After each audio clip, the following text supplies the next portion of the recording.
Mi gente, you already know who it is. It's the radioactive pop with Danny Limelight, United Wrestling Network World Heavyweight Champion. And make sure you tune into the Alliance blog every week. You heard it here first. Straight from Bobby.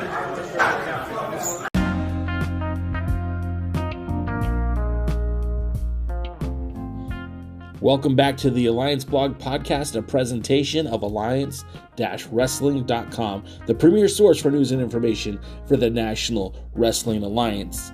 And just recently, your boy Jay, I'm Jay, was at the Game Changer Wrestling event back just a few days ago, just Saturday in Los Angeles. And today, on Wednesday, I'm in Phoenix, Arizona. I'm here not specifically for AEW, but turns out that's what I'm doing tonight. I will be at the AEW Dynamite taping event. Of course, you'll hear this after the event, so this isn't late breaking news or anything. This will be reaction, but I'm recording now at 2:30 local time. The event starts off, the doors open at 4. But I'm going to give some predictions and talk about the card that's happening tonight. And post-show, I will give my full recap of the night's events and just kind of look at AEW as a whole. Tony Khan is set to make a huge, big announcement. Now, we know that Tony has historically made big announcements, and each time those announcements have, some of them have actually really shocked and awed the audience. Some of them have kind of fell flat. There's so much rumor and innuendo that tonight could be the debut of the artist formerly known as Sasha Banks. And if it is Mercedes showing up in AEW, I think that would qualify as a big surprise.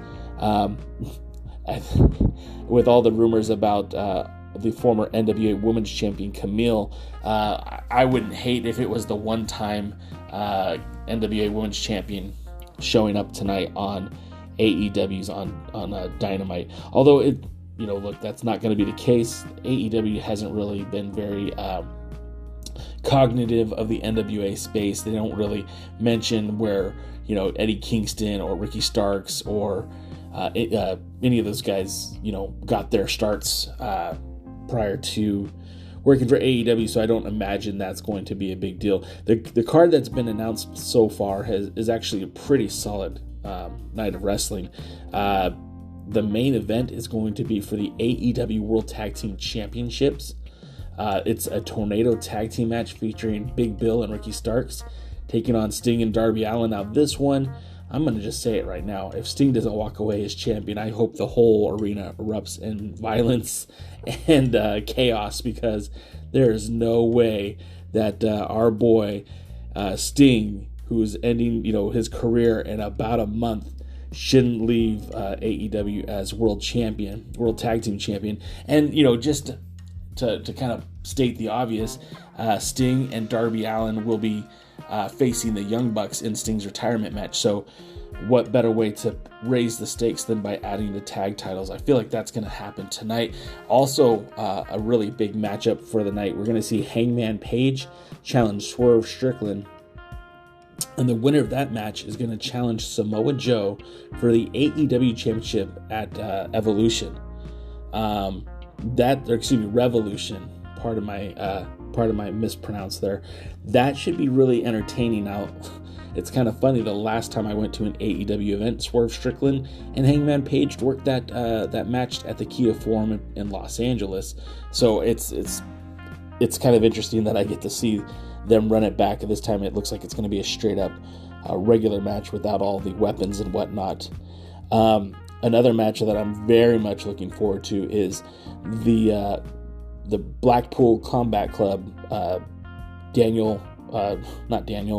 Bryan Danielson, Jon Moxley, and the Swedish Superman, Claudio Castagnoli, will be taking on the team of Volador, El Dorado, and I'm not sure who the third guy is, but it's a CMLL team. Maybe it's Titan. I'm not entirely sure. That looks like it's going to be a lot of fun. I'm very much anticipating that match. It's definitely going to be a styles clash where you have the rough and rugged, Blackpool Combat Club, taking on high-flying luchadores. So that should be a lot of fun. Of course, the other match that's announced is Takashita taking on Chris Jericho. I have almost no desire to see that match. I have very little expectations for that. Also, it looks like we're going to see the AEW Women's World Champion in action. Timeless Toni Storm will be facing Red Velvet, who NWA fans will remember from the Pretty Empowered pay-per-view. And on commentary, they're announcing this Deonna Purrazzo, so I imagine there's going to be something happening there. And, I'm going to walk into the arena. I'm going to record some video. I'm going to take some photos. And hopefully we'll see all this. We'll talk about this more after this.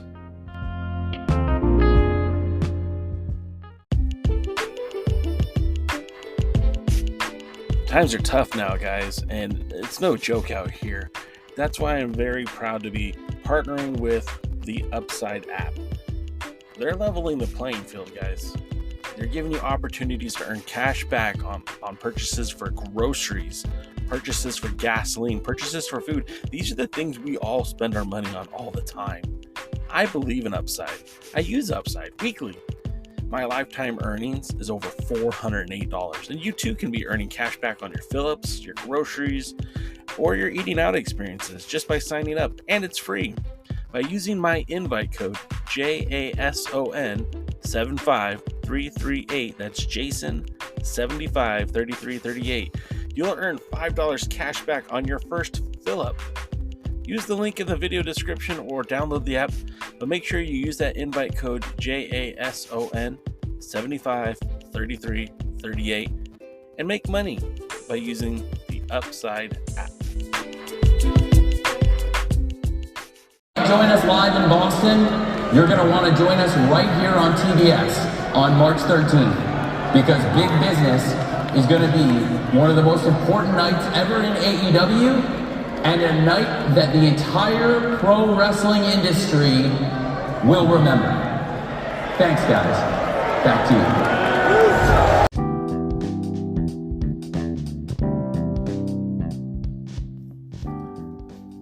So we'll start off with Tony's announcement. Obviously, you just heard it. Big Business, March 13th, TBS, Dynamite in the Boston, I think it's TD Bank Arena. And the speculation's running wild that that's going to be the night that the artist formerly known as Sasha Banks, Mercedes Moné, will make her debut for AEW. There's also speculation that the Rainmaker, Okada, could be making his debut that night. One of the worst things I think you could do as a wrestling promoter is to hype up an announcement that is just essentially an announcement for another announcement. This is your opportunity to deliver the goods, Tony. You got the world's attention. Everyone's listening. We're waiting for something. We want to hear something. We want to be shocked and awed. That's what AEW does so well. And so many of these announcements have been just utterly disappointing. On March 13th, if Okada debuts and if Mercedes Moné debuts and if we get, maybe that's when Will Ospreay makes his debut. Yeah, this will be great. But I don't know, maybe tonight would have been cool if you brought out former NWA Women's World Champion Camille, or made a match stipulation or a match announcement that would have really secured a lot of interest. Hell, I kind of thought the announcement might have been that Maxwell Jacob Friedman has signed a new contract and you will have his debut date on this date, but we got nothing. We got an announcement that there's going to be a show. I don't know, Tony. I think you put too much stock on that one. I think the fans were disappointed. Sounded disappointing in the arena. I'm not really sure how people felt about it on the internet, but I'm sure you guys will let me know in the comments. Anyways, we'll be back in just a second for the rest of my thoughts on the show.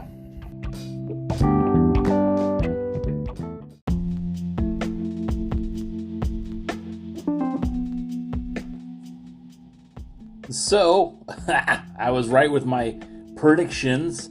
I was right with my choices. Sting, Darby Allin, your new AEW World Tag Team Champions. I mean, that was kind of a foregone conclusion, right? But yeah, the whole night was really a fun night. AEW knocked it out of the park here in Phoenix, Arizona at the Footprint Arena. I won't get into the matches that will not be televised until later. Maybe this will make for another episode of the Alliance blog, but the Ring of Honor matches were all women's matches. Most of them were qualifiers for the TV title tournament. The show kicked off really hot with Hangman Page and Swerve. Now, having seen both of these two go at it in Inglewood at the Kia Forum earlier, late last year in November, they put on a hell of a street fight, a hell of a war, a hell of a battle. Tonight's match was no different. The two of them came out fist flying, lots of intense moves, a lot of just crazy stuff. I saw, for example, Swerve dive over the ringside railing to land on Page. They did the move where it was like the DDT on the ring barrier, from the fan barrier. There was a point in time where Swerve was literally trying to hit a moonsault and planted his head on the mat. I thought he was gonna be hurt. Thankfully he wasn't. They didn't. They just kept going, and it was even interesting to see when Swerve would hit the slingshot, the buckshot, clothesline. There was a lot of fun moments in this match, and obviously it ended in a no decision, which I kind of felt like that was a cop out. That just means, to me, it feels like whoever walks away as world champion at the end of AEW's Revolution, whether it be Samoa Joe retaining or either of these two, Swerve or Hangman walking away as champion, it just feels like they're not going to have the proper time, the proper kind of match to change that title. For that reason, I think Samoa Joe is going to retain the title when it comes to Revenge, but I kind of feel bad because I feel like this is Swerve Strickland's time. The fans in Phoenix were soundly behind Swerve. The fans were chanting Swerve's house. This was very much a pro Swerve Strickland audience, and Page, who I don't remember a point in time where he was a heel, was getting booed, and not just a little bit, but a whole heck of a lot. I feel like AEW should have pulled the trigger on this one and allowed Swerve to have that one-on-one match with Joe, but maybe there's some concerns about his ability to have that kind of a match with Joe, which is crazy to me because when you watch Swerve Strickland in the ring, he's basically a chameleon. He can match almost any style. We've seen him do lots of hardcore wrestling as of late. The last time I saw him and Hangman had a gory battle, and then if you remember him from Lucha Underground, he saw a lot of high flying style of wrestling, a lot of cruiserweight style of wrestling. So I feel like the better matchup here would have been Swerve and Samoa Joe. And I'm not even sure if I would hate the fact that Joe would lose the title, But I guess that's for another day. We'll see how things progress in AEW. But we know that match has now been made a triple threat match at Revenge. The next match up that was on television for AEW Dynamite was Deonna Purrazzo on commentary for a Toni Storm versus Red Velvet match. I don't think this was a title match. They never indicated that it was a title match. And Red Velvet got some pretty good offense in. A lot of our NWA fam will remember Red Velvet from her brief time with the NWA. She teamed up with Kylan King as part of the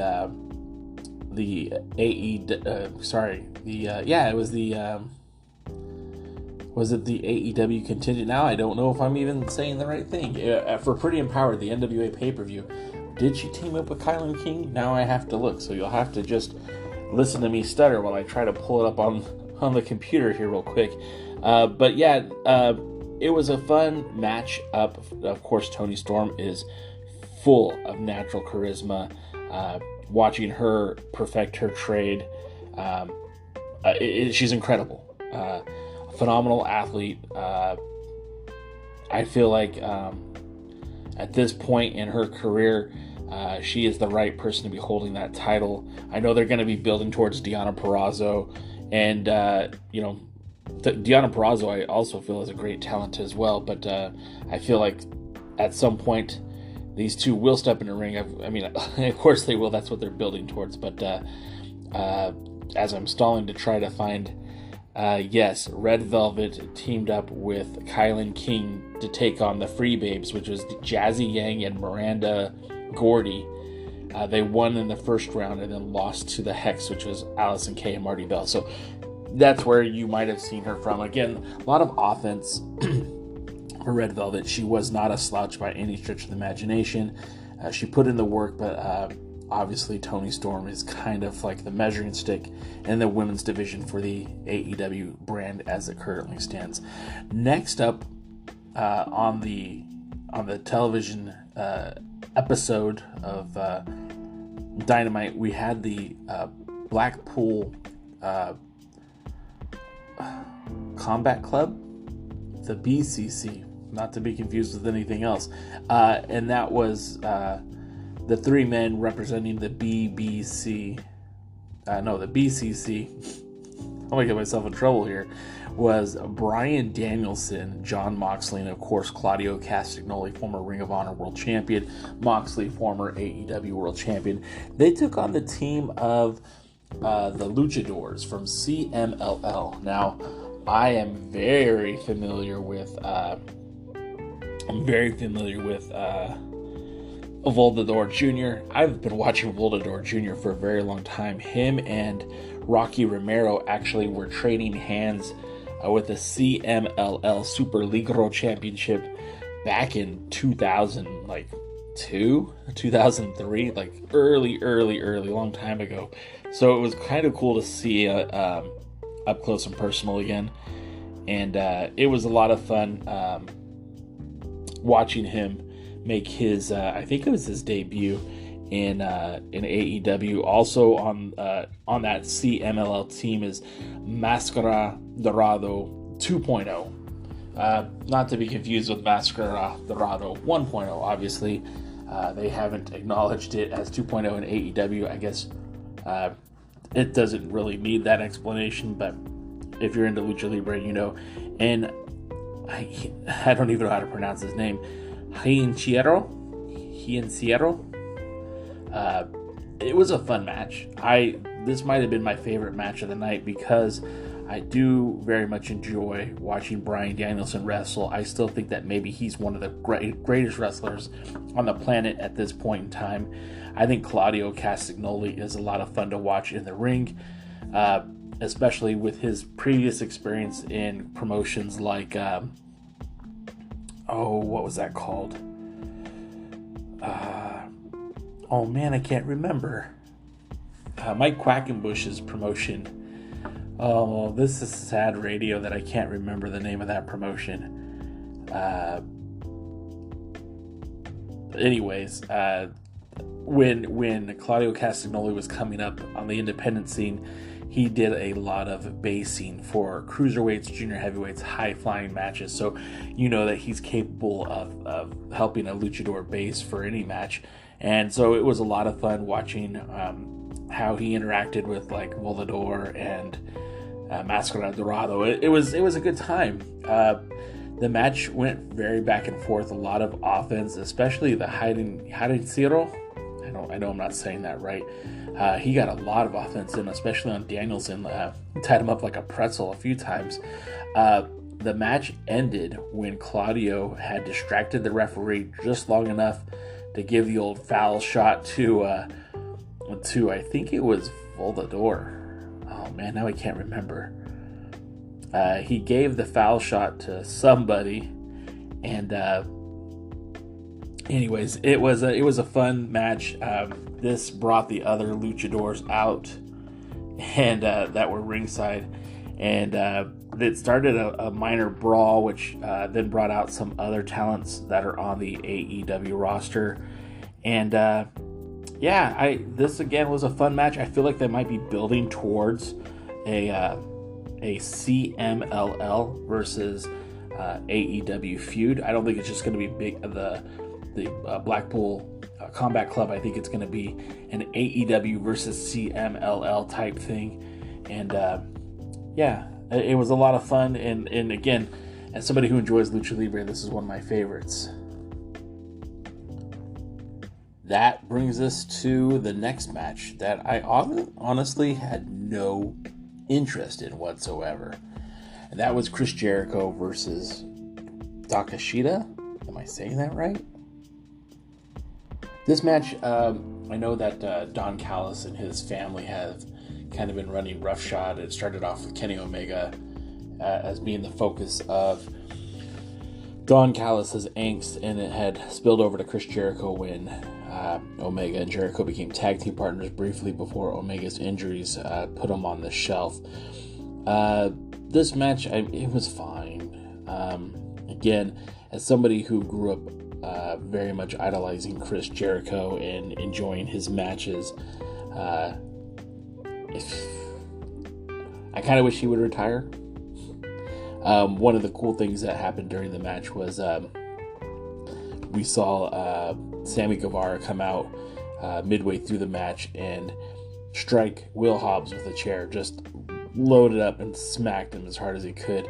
It had almost zero effect on Hobbs. Then he connected with his like a reverse cutter, and that knocked obviously took Hobbs down, but not out. Guevara would run off and Hobbs would chase him, and the benefit of that was now Jericho only had to worry about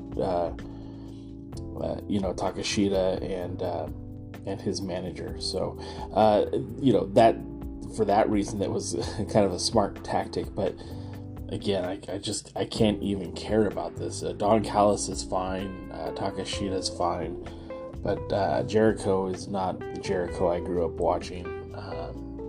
And I know I'll get some blowback on that one, but I don't need to see another Chris Jericho match ever again. I will say this: he did work really hard against Takeshita, if I'm saying that right. At one point, he even had the walls of Jericho on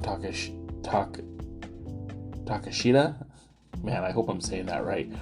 Don Callis would distract the referee by throwing something into the ring. The referee would go to grab that item, and then Callis would hit Jericho with some sort of foreign object, allowing Takeshita. I keep saying, I think I'm getting worse. Would put Jericho in his own Boston Crab and would get the victory. So that was again, it was a match. Next up was the main event for the night, and honestly the real reason why this night was so important for me to be a part of, and that was the tag team title match between Big Bill and Stroke Daddy Ricky Starks, taking on the two-time former NWA World's Heavyweight Champion Sting and Darby Allin. It should be noted that when Sting came out, obviously the crowd erupted. This is the last time that Sting will wrestle in the state of Arizona, as he is marching towards retirement, quite literally.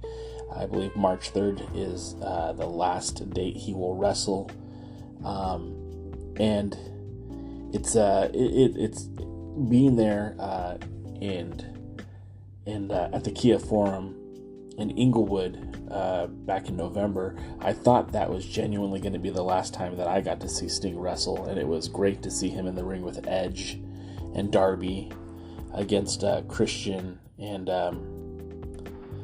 Nick Wayne and Killshot or Luchasaurus, whatever his name is now, Switchfoot, I don't know. Sorry. So, like, it was a real treat for me to see this end. I said, before I went to the show earlier in the podcast, that I was really hoping that this would be a moment for Darby Allin and for Sting to come together.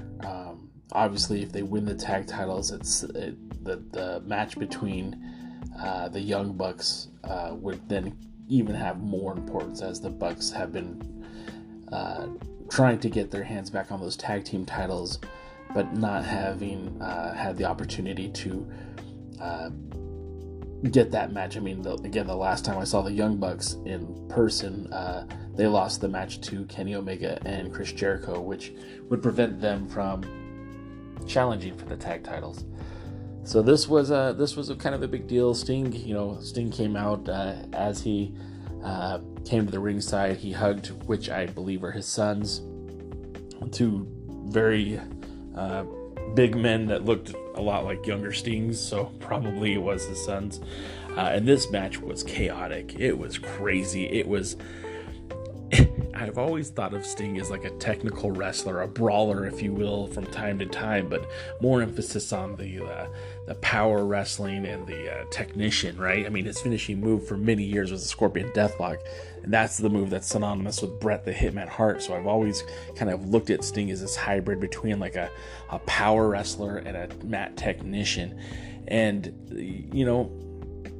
looking at his body of work, maybe that never was the case. Maybe he's always been kind of a brawler. If you go and watch his matches back in the day with Cactus Jack or Vader or, guys who were much bigger than him, it always was kind of a battle, kind of a war. And especially when he went, the Crow, it became less about what he could do in the ring and more about the show that he could put on. And I feel like that's still where we have Sting today, is a wrestler who, he's not in his prime anymore, and I know he'd be the first one to admit it. I mean, he's well into his 60s now, and he's still wrestling at a very high level, but he's not having the same matches he was, when he was wrestling Ric Flair in the Great Muta. But the fact that he still can go out there and have these matches, it's very impressive to me. And, I'm so glad that he's getting to end his career on his terms. Someone who's given so much to wrestling, we know that Sting had a long break when he left WCW before coming into TNA. He had a very long storied career in TNA. People sleep on how long he was with TNA, but he was there for quite some time. Even had a cup of coffee with the WWE, had some WrestleMania moments. But by and by, his run in AEW, I mean, he's mostly a regular active performer. Him and Darby, at various points, having tag teamed and wrestled singles and trios matches and all this stuff. But the crux of all this is that Ricky Starks and Sting met for the first time in Sting's debut match for AEW, in which he defeated Ricky Starks, which was, there's no shame in losing to a multi-time champion, but that stuck with Ricky Starks. That's why there's so much animosity there. And of course, Darby Allin just rubs everyone the wrong way, so nobody likes Darby Allin. I kid. Needless to say, this match was chaotic. Right off the bat, they were outside the ring. Sting attacked Darby Allin. Excuse me. He didn't attack Darby Allin. I misspoke there. Sting attacked Ricky Starks right off the bat. Darby Allin went after Big Bill, which I thought was quite the stark contrast, no pun intended. And the battles went outside almost immediately, with Big Bill tossing around Allin and Darby, and Sting kind of doing the same to Ricky Starks. It even got to a point where Sting and Big Bill were out in the crowd, and they spilled through the audience. Sting went up to the bleachers and dove down onto Darby, Ricky, and Big Bill, and it was very chaotic, and the crowd popped. It was crazy. Even a guy next to me had ran over to where he jumped and had a selfie video while he was diving. I kind of regret not doing the same thing.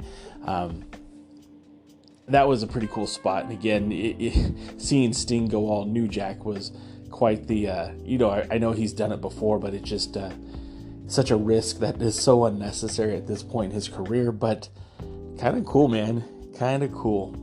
And so the match finally gets back into the ring, or at least ringside, and, Big Bill's picking apart Sting.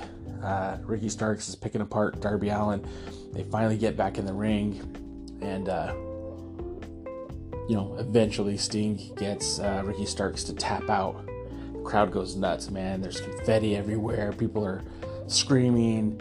It's such a feel-good moment for AEW. Like I said, the confetti cannons are going off. The referee's trying to hand the belts over to Sting and Darby. Sting's boys enter the ring, and it's this real beautiful moment. And then boom, it's almost like like the confetti explosion shot out the Young Bucks. It just out of nowhere, they just appeared and began to beat down Darby and Sting, and even Sting's two sons. It was, again, when I say chaos, it was pretty chaotic. Darby Allin was bleeding very quickly. Even Sting, they made Sting bleed his own blood. It was wild. The celebration was cut extremely short. And, I kind of, this is where wrestling gets kind of like, they did a good job, I guess, because AEW took that moment away from Sting, took that moment away. I shouldn't say AEW, the Young Bucks took that moment away from Sting.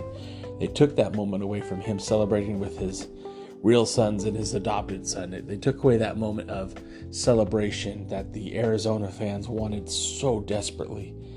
And they took what would have been a beautiful moment and turned it into fodder for an angle. So I guess they did the right thing, but I can't help but feel a little disappointed that we didn't get to have the cameras go off with just a celebratory moment for Sting.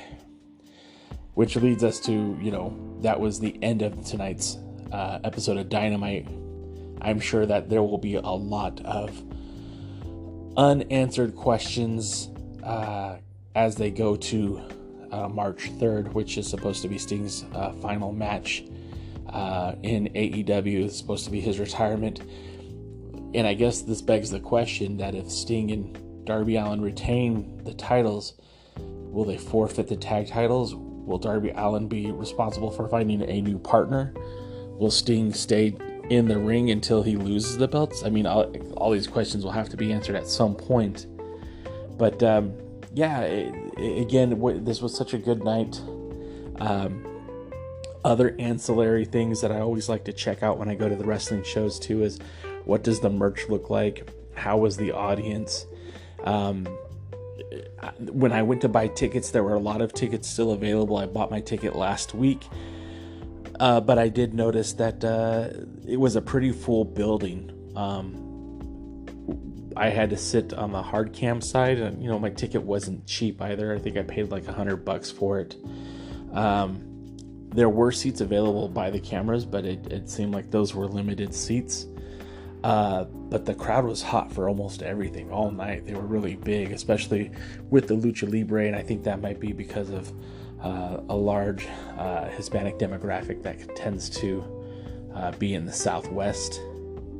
And you kind of felt like there was a lot of you could hear the pro Lucha chants. I wonder if those translated on TV, because you definitely heard them.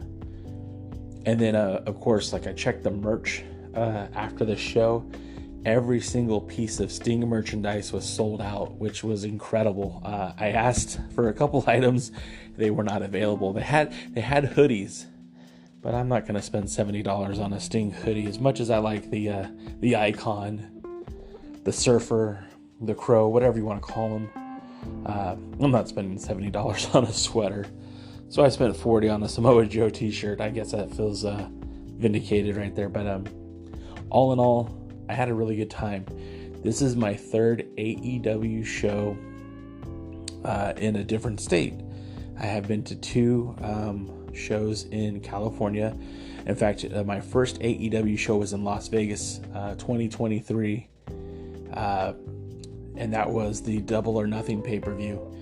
Then after Double or Nothing, I returned to my next AEW event, which was a Rampage and Collision taping, which also featured some Ring of Honor matches.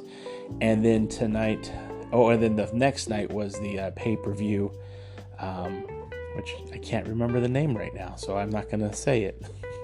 If you've ever followed my Instagram, you know which one it is. And then the last one, of course, is tonight in Phoenix, Arizona, the final AEW match I've been to. And those matches included a lot of Ring of Honor women's matches. Some, again, Dynamite and Rampage was also filmed tonight as well. And like I said, maybe I'll do another episode talking about Ring of Honor and Rampage. But thank you guys for listening in, and we'll see you at the matches.